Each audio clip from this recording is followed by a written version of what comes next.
Hello, English learners, and welcome to another great podcast with English Pod. My name is Marco. And I'm Erica. And today we have another really great lesson for you, elementary lesson.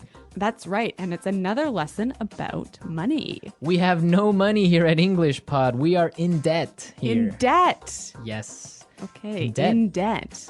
So what does that mean? Why don't you tell us? If I owe you money, I'm in debt. In debt. In yes. fact, I think I am in debt to you.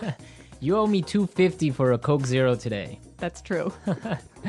All right. Okay, so let's get started. Let's take a look at our vocabulary preview. Vocabulary preview. We have 2 words today in our vocabulary preview, and the first one is recession. Recession. Recession. Recession. So, recession. Everyone's talking about it right now, and what does it mean? I don't know. That's your job.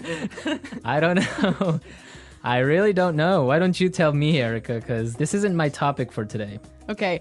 Recession is a period of time when the economy of a country is doing badly.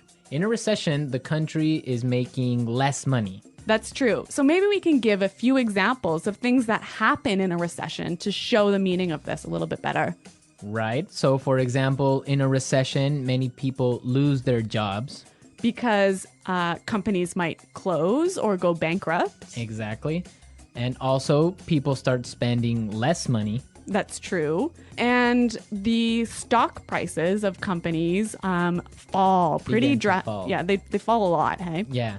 And that's what's going on now in the United States. Very true. Okay, so let's take a look at our second word, and it has to do with recession. It's broke. Broke. Broke. I'm broke. Broke, it means that you have no money. You're broke. I'm broke. Right, so these are our 2 words for vocabulary preview today, and you're going to hear them in the dialogue. This dialogue is about a man who is in debt. He's broke. Let's find out what happens.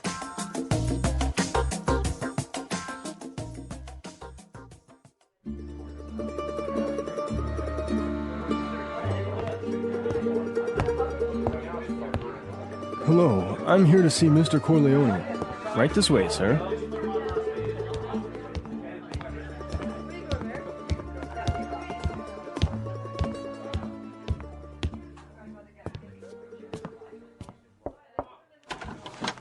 Charlie, what can I do for you? Mr. Corleone, I'm really sorry to trouble you, but I need your help. Anything for you, Charlie. Your father was like a brother to me. Well, sir, you see, this recession has hit me pretty hard. I lost my job and I'm in a lot of debt. I see. Yeah, you know, I've got credit card bills, car payments, I've got to pay my mortgage, and on top of all that, I have to pay my son's college tuition. So you're asking for a loan? Well, I just thought maybe you could help me out. What? At a time like this? I'm broke too, you know. You're not the only one who's been hit by the recession. I lost half my money in the stock market crash. Go on!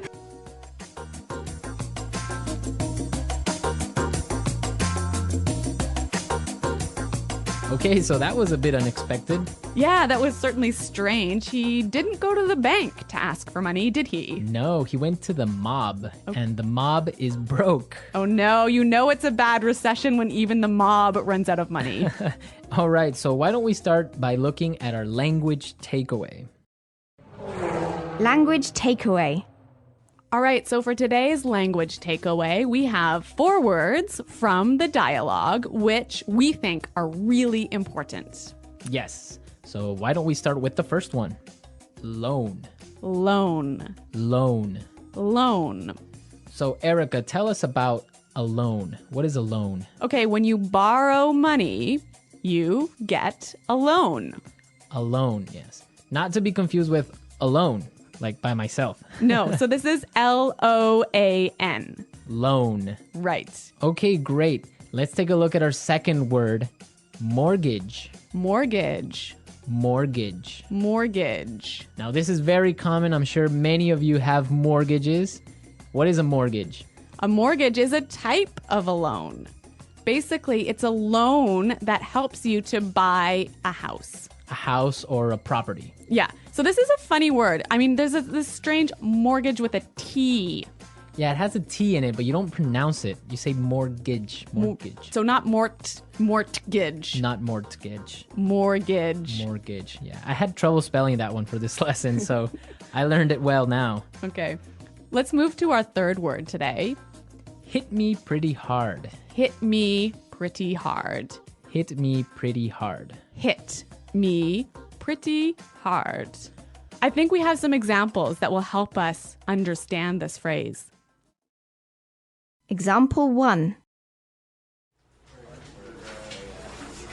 My divorce hit me pretty hard. I'm so depressed.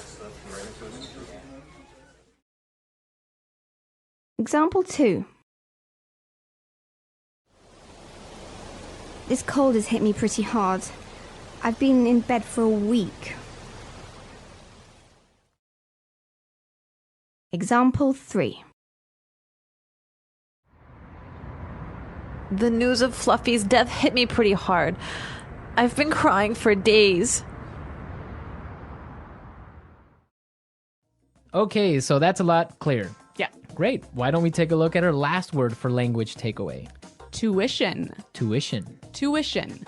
Tuition. So this is the money you have to pay to your school so that you can study there. Right. Usually it's in college, right? Or university. Yeah, but sometimes in some countries you have to pay tuition for public school. Okay, great. So it's time to listen to our dialogue again, and it's going to be slower so we can listen to all the words that we just talked about.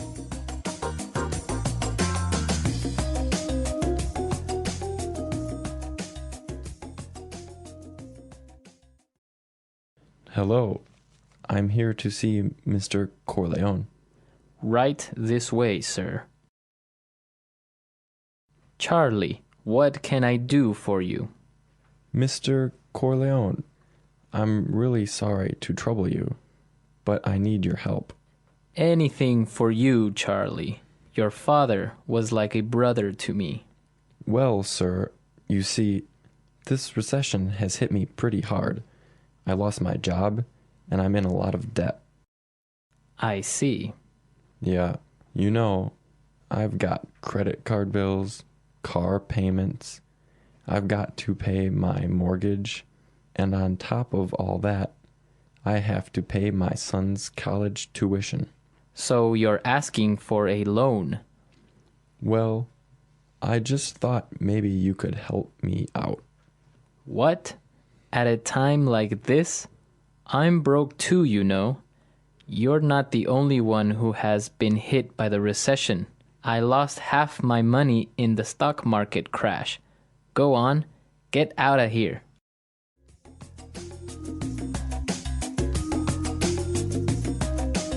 Okay, so I think a lot of the key language we just talked about is a lot more clear now.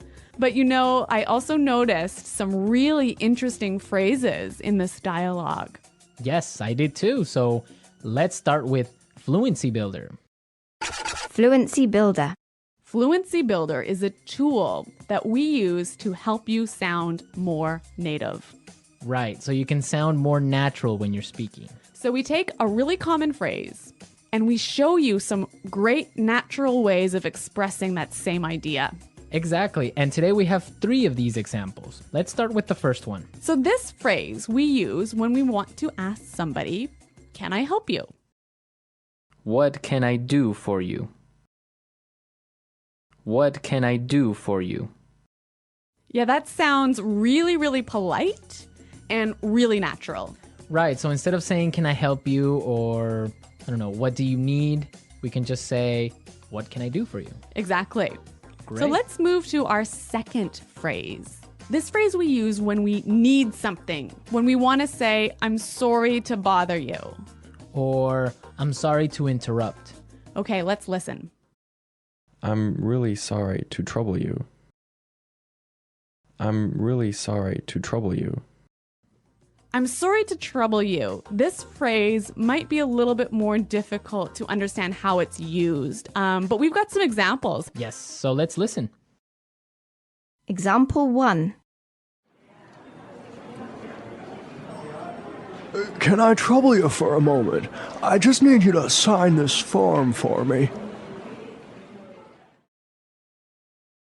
Example 2. I'm sorry to trouble you, but may I go home early today? Example 3. Can I trouble you for a pen? Mine is not working anymore. Okay, so now let's take a look at our last phrase for Fluency Builder. On top of all that. On top of all that. On top of all that. This is a really useful phrase. Marco, how would you use it? Well, for example, today I lost my job, Oh no. my car got stolen, Oh my God. and on top of all that, my girlfriend broke up with me. That was a terrible day. It was. But don't worry, you can use this phrase also in a positive way. That's true. You could say, so today was a really great day. It was my birthday and all my friends came to visit me, and on top of all that, I got 1,000,000 presents. That is a great day. So you can use on top of all that in this way. It's like, and also. And also, yeah. Yeah. So on top of all that. So we are ready to listen to our dialogue a third time. We can hear all the words that we just talked about and all the phrases, and you'll definitely be able to understand a lot better now. Hello, I'm here to see Mr. Corleone. Right this way, sir.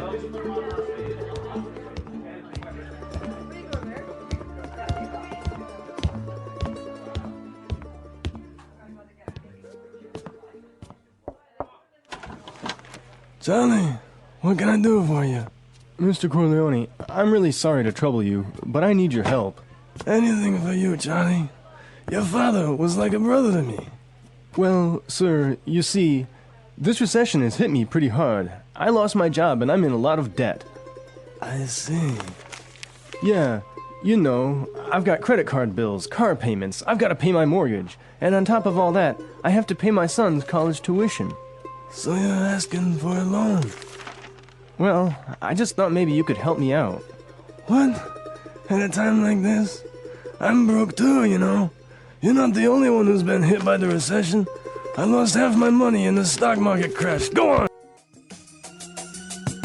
Today's dialogue was all about being in debt, right? Yes. And different people have different attitudes or different viewpoints on being in debt.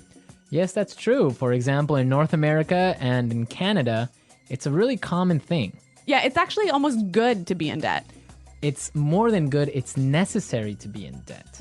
That's right. Unless you have a history of being in debt and regularly paying off your debts, you can't actually borrow money. You can't get a mortgage. You can't get a car loan so you can buy a new car. Right, that's called a credit history. So you must have a good credit history in order to be able to, like you say, buy a car or buy a house. Yeah, and you know, the funny thing is, when I was in university, maybe I was 18 years old, the first thing that happened at university was, you know, banks came to our university and started offering you credit cards. So you can get a credit card when you're 18, no problem. And not only do they offer you credit cards, they give you like free gifts if you sign up for a credit card. I know they really want you to have a credit card. Of course, they want you to spend more money. That's the trick. Yeah, but you know what? It's totally different in Europe, for example. I used to live in Switzerland, and they're really careful with debt. Like, it's a bad thing to be in debt. Well, yeah, I mean, it's bad to be in debt, definitely. For example, if I want to have a credit card in Switzerland, and let's say I want to have a limit of 500 francs that I can spend every month, I need to put in my bank account 700 francs before I can even spend that credit card money. So it's totally opposite from North America. Well, yeah, I mean, in North America, it's crazy the way that people are in debt, and it's showing now with the recession, right? Yeah, that's true. So everyone be sure to handle your money carefully. Don't be in debt unless you really, really have to. Good financial advice from English Pod. English Pod Financial Advising Service. Okay, everyone, thanks for listening. Now remember, if you have any questions or comments, please visit our website at englishpod.com. Right, Erica and I are always there to answer all the questions, and we really like to receive comments and suggestions from all our users, so be sure to go and leave us your comments. Okay, Marco, it's been fun. Yes, it has, but sadly we have to go now, so until next time, it's Goodbye. bye.